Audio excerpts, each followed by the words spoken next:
Hello everyone. कैसे हैं आप लोग? आशा करते हैं आप लोग अच्छे होंगे। तो बहुत सारे स्टूडेंट जो है जो इस बार रेलवे जेई का एग्ज़ाम क्वालिफाई किए हैं, उन लोगों का कमेंट आ रहा है कि सर रेलवे जेई का जो है वो प्रमोशन कैसे होता है, मतलब जेई से सीनियर सेक्शन इंजीनियर या फिर जेई से ऑफिसर कैसे बने। तो आज हम लोग उसी के बारे में डिस्कशन करेंगे कि रेलवे जेई से एसएससी कैसे बने, या फिर एसएससी से ऑफिसर, या फिर जेई से डायरेक्ट ऑफिसर कैसे बने। तो देखिए, जब आप लोग रेलवे जेई ज्वाइन कीजिएगा तो आप लोग का जो इनिशियल जॉइनिंग होगा वो लेवल 6 पे होगा, मतलब अकॉर्डिंग टू 7 सेंट्रल पे कमीशन आप लोग का जो लेवल होगा वो होगा लेवल 6। उसका ग्रेड पे होता है मतलब 4200। ठीक। जैसे आप लोगों का 1 साल का ट्रेनिंग होगा, ट्रेनिंग के बाद आप लोगों का अगर 2 साल सर्विस होने के बाद आप लोग एसएससी बनने के लिए इंटाइटल हो जाइएगा। मतलब एसएससी बनने के लिए मिनिमम जो लेंथ ऑफ सर्विस है वो ट्रेनिंग के बाद 2 ईयर का होता है। ठीक ना। अगर किसी डिवीजन में एसएससी का पोस्ट खाली है तो आप लोग का जो ट्रेनिंग होने के बाद 2 साल सर्विस जैसे ही कंप्लीट होगा आप लोगों का प्रमोशन एसएससी में हो जाएगा। मतलब अगर पोस्ट खाली रहा, तो अगर किसी डिवीजन में पोस्ट खाली ना रहा तो आप लोगों का 3 साल से ज़्यादा भी लग सकता है, और ट्रेनिंग जोड़ के।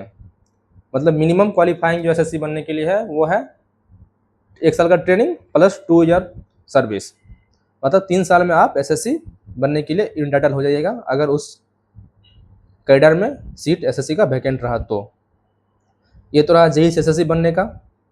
उसके बाद अब एसएससी से ऑफिसर कैसे बने, या फिर एसएससी का प्रमोशन बिना एग्ज़ाम दिए कैसे होता है और एग्ज़ाम देने के बाद कैसे होता है, उसके बारे में हम लोग बातें करेंगे अभी। देखिए, एसएससी बनने के बाद फिर आप लोगों का प्रमोशन 2 तरीके से होगा।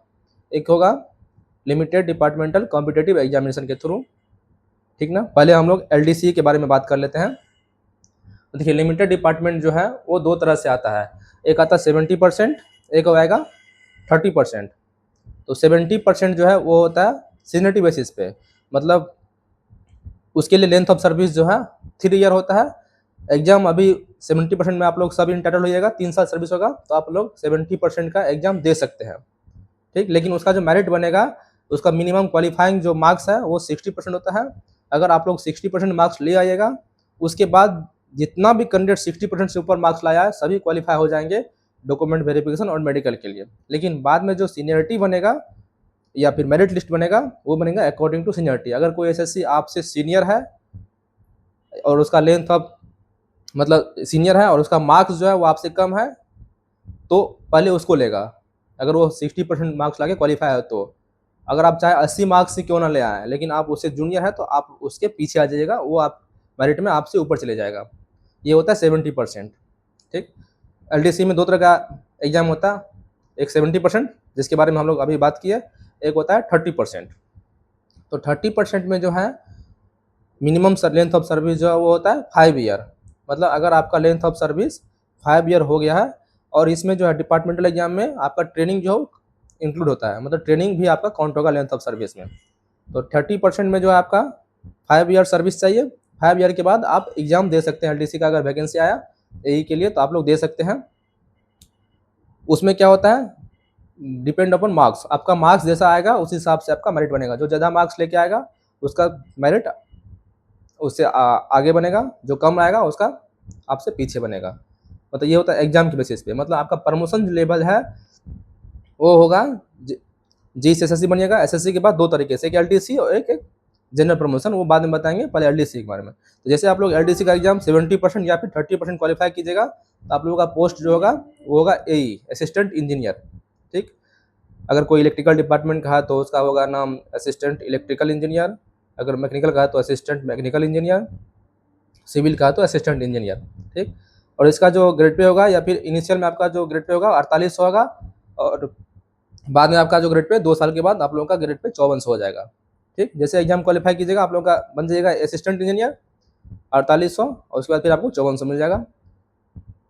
फिर उसके बाद आप लोगों का नॉर्मल प्रमोशन होना शुरू हो जाएगा। उसके बाद आप बनिएगा असिस्टेंट इंजीनियर के बाद डिविजनल इंजीनियर। अगर कोई इलेक्ट्रिकल से है तो डिविजनल इलेक्ट्रिकल इंजीनियर, मैकेनिकल से है तो डिविजनल मैकेनिकल इंजीनियर, सिविल से है तो फिर डिविजनल इंजीनियर ये बनेगा। इसका जो ग्रेड पे होता है वो होगा आपका 5600 डिविजनल इंजीनियर का। फिर डिविजनल इंजीनियर के बाद आप लोग बनेगा सीनियर डिविजनल इंजीनियर। मतलब अगर कोई इलेक्ट्रिकल से तो senior divisional electrical engineer, mechanical से तो सीनियर डिविजनल मैकेनिकल इंजीनियर, और सिविल से तो सीनियर डिविजनल इंजीनियर। ठीक, इसका जो ग्रेड पे होगा वो आपका 5600, और इसके बाद आपका इसी तरह प्रमोशन होते जाएगा, डिपेंड अपॉन आपका लेंथ ऑफ सर्विस क्या है। लेंथ ऑफ सर्विस के अकॉर्डिंग आपका प्रमोशन फिर इसी तरह होते रहेगा। मतलब जी से, और इसके लिए जो लेंथ ऑफ सर्विस है वो 5 ईयर जो बोले हैं 70%, और ये 5 ईयर जो है 30% के लिए, और 3 ईयर 70% के लिए। इसमें आपका ट्रेनिंग कम इंक्लूड होता है, और ट्रेनिंग आपका इंक्लूड करेगा इसमें, मतलब 1 साल का ट्रेनिंग है तो वो भी आपका इसमें इंक्लूड होगा। और इसमें आपका लेंथ ऑफ सर्विस जो जरूरी नहीं कि एसएससी में है, आपका 4200 ग्रेड पे है और प्लस 4600 ग्रेड पे मिला के होना चाहिए। मतलब जेई और एसएससी मिला के आपका लेंथ ऑफ सर्विस 5 ईयर 30% के लिए और 3 ईयर 70% के लिए ये होता है। तो ये हो गया आपका एग्जाम बेसिस क्या से, एग्जाम बेसिस के से प्रमोशन आपका। उसके बाद अगर कोई कैंडिडेट एग्जाम पास नहीं कर पाए हैं तो उसका प्रमोशन कैसे होगा, इसके बारे में हम बात करेंगे। तो देखिए, जब आप जेई से एसएससी बन जाइएगा, एसएससी के बाद जो है जो प्रमोशन होता है वो फिर आपका इस तरह से होगा। अगर कोई एग्जाम पास नहीं किया है तो आप जितना पोस्ट उस डिवीजन में या फिर उस वर्कशॉप में जहाँ है एसएससी का पोस्ट, उसका 50% को लेवल 8 में कर देगा। आपका पोस्ट का नाम वही रहेगा, मतलब सीनियर सेक्शन इंजीनियर ही पोस्ट का नाम रहेगा, लेकिन आप लोग 50% जो होगा वो लेवल 8 में चले जाएगा। मतलब ग्रेड पे आपका जो होगा वो 48 हो जाएगा। ठीक, फिर 4 साल होने के बाद जो एसएससी लेवल 8 में जितना एसएससी है उसमें से जो 50% है वो हो जाएगा लेवल 9 में, मतलब ग्रेड पे आपका हो जाएगा 5400। पोस्ट का नाम वही रहेगा, सीनियर सेक्शन इंजीनियर। मतलब इसका जो प्रमोशन होगा, एग्जाम्पल के थ्रू समझ लीजिए, अगर किसी डिवीजन या फिर वर्कशॉप में मान लीजिए 100 पोस्ट एसएससी का है, तो उसमें से 50% मतलब 50 पोस्ट जो है वो होगा लेवल 7 का, 25 पोस्ट जो है वो होगा लेवल 8 का, और 25 पोस्ट जो है वो होगा लेवल 9 का। मतलब आप लोग समझ गए होंगे, 50% जो पोस्ट होगा वो लेवल 7 का रहेगा, और 25% पोस्ट उस लेवल 8 का जो टोटल पोस्ट है उसका 50% मतलब 25% होगा, वो होगा लेवल 8, और उसके बाद फिर लेवल 9। समझ गए आप लोग। मतलब अगर किसी वर्कशॉप में 100 सीट है तो 50 सीट रहेगा लेवल 7, 25 सीट रहेगा लेवल 8, और 25 सीट रहेगा लेवल 9 का। तो ये रहा आप लोगों का जेई का प्रमोशन। तो एक बार फिर से ब्रीफ में आप लोग इसका देख लीजिए। देखिए, जेई से आप लोग बनिएगा एसएससी सीनियर सेक्शन इंजीनियर, फिर एसएससी से 2 तरह से प्रमोशन होगा, एक एग्जाम बेसिस पे, एक विदाउट एग्जाम बेसिस पे। एग्जाम बेसिस से आप लोग एग्जाम दीजिएगा एलडीसी का, या तो 70% या फिर 30%, उससे बनेगा फिर एई असिस्टेंट इंजीनियर, असिस्टेंट इंजीनियर से बनेगा फिर आप लोग डिविजनल इंजीनियर, और उससे बनेगा फिर सीनियर डिविजनल इंजीनियर। उसके बाद आपका लेंथ ऑफ सर्विस के अकॉर्डिंग प्रमोशन होता चला जाएगा। जनरली सीनियर डी तक की लिमिट रहता है, अगर किसी का लेंथ ऑफ सर्विस ज़्यादा है तो वो आगे भी चले जाते हैं।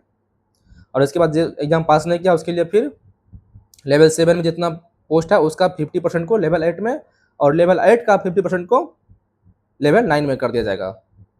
ये रहा जेई से एसएससी, और एसएससी से फिर ऑफिसर बनने का तरीका, मतलब आपका प्रमोशन।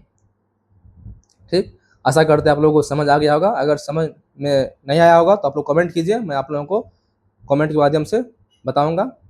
चलिए, इसी तरह मेरे वीडियो को लाइक शेयर सब्सक्राइब करते रहिए ताकि मैं आप लोगों के लिए नेक्स्ट वीडियो लाऊं। चलिए, थैंक यू।